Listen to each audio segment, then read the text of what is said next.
بِأَسْمَائِهِمْ فَلَمَّا أَنْبَأَهُمْ بِأَسْمَائِهِمْ قَالَ أَلَمْ أَقُلْ لَكُمْ إِنِّي أَعْلَمُ غَيْبَ السَّمَاوَاتِ وَالْأَرْضِ وَأَعْلَمُ مَا تُبْدُونَ وَمَا كُنْتُمْ تَكْتُمُونَ۔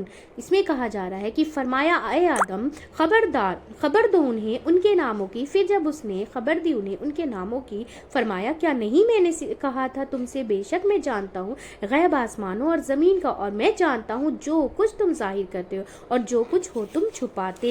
تو اس آیت میں کیا بتایا جا رہا ہے کہ اللہ نے فرمایا کہ اے آدم اب تم انہیں سب چیزوں کے نام بتاؤ۔ جب ان سب چیزوں کے نام بتا دیے آدم علیہ السلام نے، تو اللہ نے فرمایا کیا میں نے تم کو کہا تھا نا کہ کس کو فرشتوں کو کہا تھا؟ فرشتوں کو کہا تھا کہ میں جانتا ہوں آسمانوں اور زمین کے غیب کو، اور میں جانتا ہوں جو تم ظاہر کرتے ہو اور جو تم دل میں چھپاتے ہو، اور جو تم کیا کرتے ہو دل میں چھپاتے۔ فرشتوں نے کیا ظاہر کیا تھا کہ اپنی رائے کا اظہار، اور دل میں کیا چھپا ہوا تھا کہ ہماری عبادت کافی ہے ایک اور مخلوق کس لیے، ہماری عبادت کافی ہے ایک اور مخلوق کس لیے، ٹھیک ہے نا۔ تو اب جیسے ہمارے پاس اگر ایک بیٹا ہے، پیدائش ہو گئی ایک بچے کی، تو ہمیں کیا ہوتا ہے بہن کی اگر پھر دوسرا بچے جو ہو گئے، بہن ہو گئی یا بھائی ہو گئے، جو بھی ہو گیا، تو کیا ہمیں اس کی ضرورت نہیں ہے؟ تو ایسا نہیں رہتا نا کہ بچے ایک بیٹا ہو گیا یا بیٹی ہو گئی تو بس کافی ہو گیا، ہمیں ضرورت ہے نا کہ مطلب بھائی بھی ہو بہن بھی ہو۔ تو اسی طریقے ایگزامپل میں تھا، ٹھیک ہے نا۔ تو یہ انسان کی نفسیات ہے یا مخلوق کی، وہ اپنے علاوہ دوسروں کا وجود برداشت نہیں کرتا۔ یہ انسان کی نفسیات ہے یا مخلوق کی، وہ اپنے علاوہ دوسروں کا وجود برداشت نہیں کرتا۔ فرشتوں نے یہ تو کہا کہ انسان فساد کرے گا، اور دل میں ایک بات چھپا بھی گئے کہ ہم جو ساری عبادت اللہ کی کر ہی رہے ہیں، تو ہم ہی کافی ہیں۔ تو تمہاری عبادت کی کس میں جو ہے نا، تمہاری عبادت کی کس میں اور ہے، اور اس مخلوق کی عبادت کی کس میں اور ہے، کیوں اور ہے؟ تو یہاں پہ کہا جا رہا ہے کہ فرشتوں اور انسان کی عبادت میں کیا فرق ہے، فرشتے اور انسان کی عبادت میں کیا فرق ہے؟ فرشتے تو ان کو تو فری ول ہے کہ اپنی چوائس کے، ہمیں کیا ہے، ہمیں فری ول ہے کہ اپنی چوائس کے ساتھ، اپنی جو ہے نا مرضی کے ساتھ ساری ڈسٹریکشن ہوتے ہوئے پھر اللہ کی طرف پوری محبت کے ساتھ آنا، اور ہر چیز کو پیچھے کر کے آنا، ہر چیز کو، ہر خواہش کو، ہر نفسیاتی چیزوں کو پیچھے کر کے آنا۔ تو یہاں عبادت کی کسی خاص تسبیح نہیں بتائی گئی ہے، بلکہ عبادت کی ایک اعلیٰ قسم علم بتایا گیا ہے کہ فرشتوں کے جو ہے نا مقابلے میں آدم علیہ السلام کے پاس کیا زیادہ تھا؟ علم زیادہ تھا۔ تو کہ آدم کی فوقیات فرشتوں پر علم کی وجہ سے ہوئی، آدم علیہ السلام کی فوقیات جو ہے نا فرشتوں پر علم کی وجہ سے ہوئی۔ علم اتنا ضروری ہے، اس لیے اس آیت نمبر 34 میں پھر یہ بتایا جا رہا ہے وَإِذْ قُلْنَا لِلْمَلَائِكَةِ اسْجُدُوا لِآدَمَ فَسَجَدُوا إِلَّا إِبْلِيسَ أَبَى وَاسْتَكْبَرَ وَكَانَ مِنَ الْكَافِرِينَ۔ اور جب کہا ہم نے فرشتوں سے سجدہ کرو آدم کو، تو انہوں نے سجدہ کیا سوائے ابلیس کی، اس نے انکار کیا اور تکبر کیا، اور وہ ہو گیا کافروں میں سے۔ تو اس آیت میں یہی پتہ چلتا ہے کہ جب اللہ نے کہا فرشتوں سے آدم کو سجدہ کرو، تو کیونکہ آدم کے پاس فرشتوں سے کے مقابلے میں کیا ہے، علم زیادہ تھا۔ فرشتوں کو بتایا جا رہا تھا کہ تمہیں آدم کی خدمت کرنی ہے، آدم کے لیے کام کرنا ہے، تم ان کے لیے جو ہے نا مسخر ہو۔ سب نے سجدہ کیا سوائے ابلیس کے، اس نے انکار کیا اور بڑا بننا چاہا اور کافروں میں سے ہو گیا، انکار کرنے والوں میں شامل ہو گیا، شامل ہو گئے۔ تو اس آیت سے کیا بات جو ہے نا، کیا باتیں پتہ چلتی ہیں کہ فرشتے اللہ کا ہر حکم مانتے ہیں۔ فرشتے کیا کرتے ہیں؟ اللہ کا ہر حکم مانتے ہیں۔ وہ انسان کے آگے جھکنا ہی جھکنا ہی کیوں نہ ہو، وہ انسان کے آگے جھکنا ہی کیوں نہ ہے، سجدہ کرنا اللہ کا حکم تھا، سجدہ کرنا اللہ کا حکم تھا، اللہ کا حکم مان لینا کچھ بھی ہو، عقل میں آئے یا نہ آئے، سمجھ میں آئے یا نہ آئے، وہ عبادت ہے، بھلے ہی انسان کو سجدہ کرنا کیوں نہ ہو، ٹھیک ہے۔ تو فرشتے اصل اللہ کی اطاعت کر رہے تھے، فرشتے کیا کر رہے تھے کہ اللہ کی اطاعت کر رہے تھے، اللہ کی فرما برداری کر رہے تھے، یعنی بہت بڑی عظمت کی بات ہے۔ اس کے مقابلے میں ابلیس ابلیس جنوں کا کیا تھا؟ باپ تھا. اس نے کیا کیا؟ انکار کر دیا. انکار کی وجہ کیا تھی؟ تکبر تھا، اس کی ایگو تھی، اس کی جو ہے نا اس کے اندر تکبر تھا. سورۃ الاعراف میں بھی آیت نمبر 12 میں بتایا ہے کہ میں اس سے بہتر ہوں. سورہ اسراء میں آیت نمبر 61 میں بھی بتایا گیا ہے کہ اس نے کہا تھا کیا میں اس کو سجدہ کروں جس کو تو نے کیا ہے مٹی سے بنایا تھا اور میں مٹی کے آگے جھکوں؟ یہ نہیں ہو سکتا. خود کو بڑی چیز سمجھتا تھا. وہ کیا تھا؟ خود کو بڑی چیز سمجھتا تھا. سوال یہ آتا ہے کہ ابلیس فرشتوں کے بیچ کیسے آ گیا؟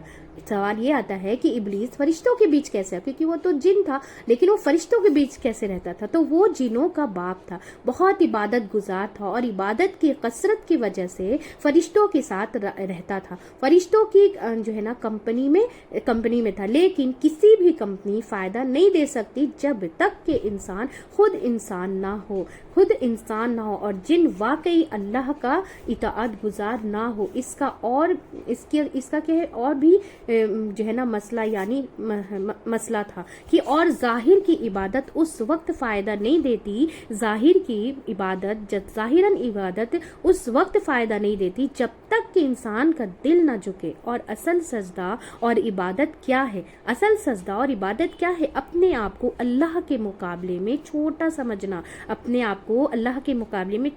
سمجھنا. عاجزی کے ساتھ بندگی کا اظہار کرنا. اس آیت سے کیا پتہ چلتا ہے کہ انسان کے سامنے دو طرح کے رویے ہیں. ایک شیطانی اور ایک فرشتوں جیسا رویہ. اب چوائس انسان کی ہے کہ وہ کس طرف جاتا ہے. ابلیس اور شیطانی رویہ تکبر کا رویہ ہے. کیا ہے؟ تکبر کا رویہ ہے.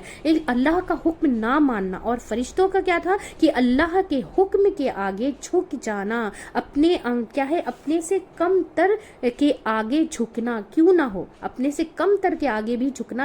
لیکن وہ اللہ کا حکم تھا. ٹھیک ہے نا، چاہے وہ چھوٹا ہو، چاہے علم والا ہو یا نہ ہو، بات ٹھیک ہے نہیں ہے، لیکن اللہ کا حکم، اللہ کی بات آ گئی تو وہاں پہ جھک جانا. یہ نہ دیکھیں سامنے والا کون ہے، بلکہ یہ کیا ہے، یہ دیکھیں کہ وہ کیا ہے، وہ کیا کر رہا ہے، وہ کیا رہا ہے.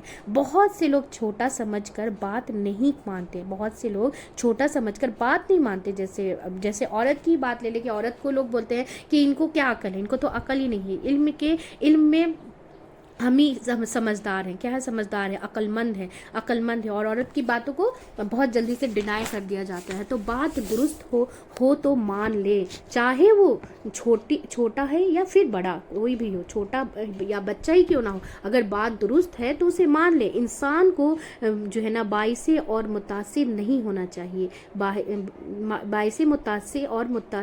نہیں ہونا چاہیے. ہمارے پاس دو چوائس ہے. کیا؟ فرشتے اور شیطان. تو ہمیں کیسا بننا ہے؟ فرشتوں کے جیسا بننا ہے یا شیطان کے جیسا بننا ہے؟ یعنی کہ یہاں پہ شیطان کی اور فرشتوں کی تو بات ہی نہیں، مطلب یہاں اللہ کا حکم بجا لانا ہے. یہاں پہ کہنے کا مطلب کہ اللہ نے اگر حکم دیا ہے تو اسے مان لینا ہے. اور چاہے وہ چھوٹے کے سامنے جھکنے کو بولے یا بڑے کے سامنے، جیسے قرآن میں بھی ہے نا بتایا گیا ہے نا کہ مطلب عاجزی اختیار کرے. چھوٹے سے ہو یا بڑے سے اپنے اخلاق کو اچھا بنائے. تو کیوں اخلاق کو اچھا بنانے کے لیے کہا گیا ہے؟ یہی پہ کہ اللہ کا حکم ہے. یہ اللہ کا حکم مان کر ہمیں جیسے اس بات کو فالو کرنا ہے انشاءاللہ تعالیٰ. تو یہاں پہ ہماری جو ہے نا 4 آیات کی جو ہے تفسیر مکمل ہو گئی الحمدللہ.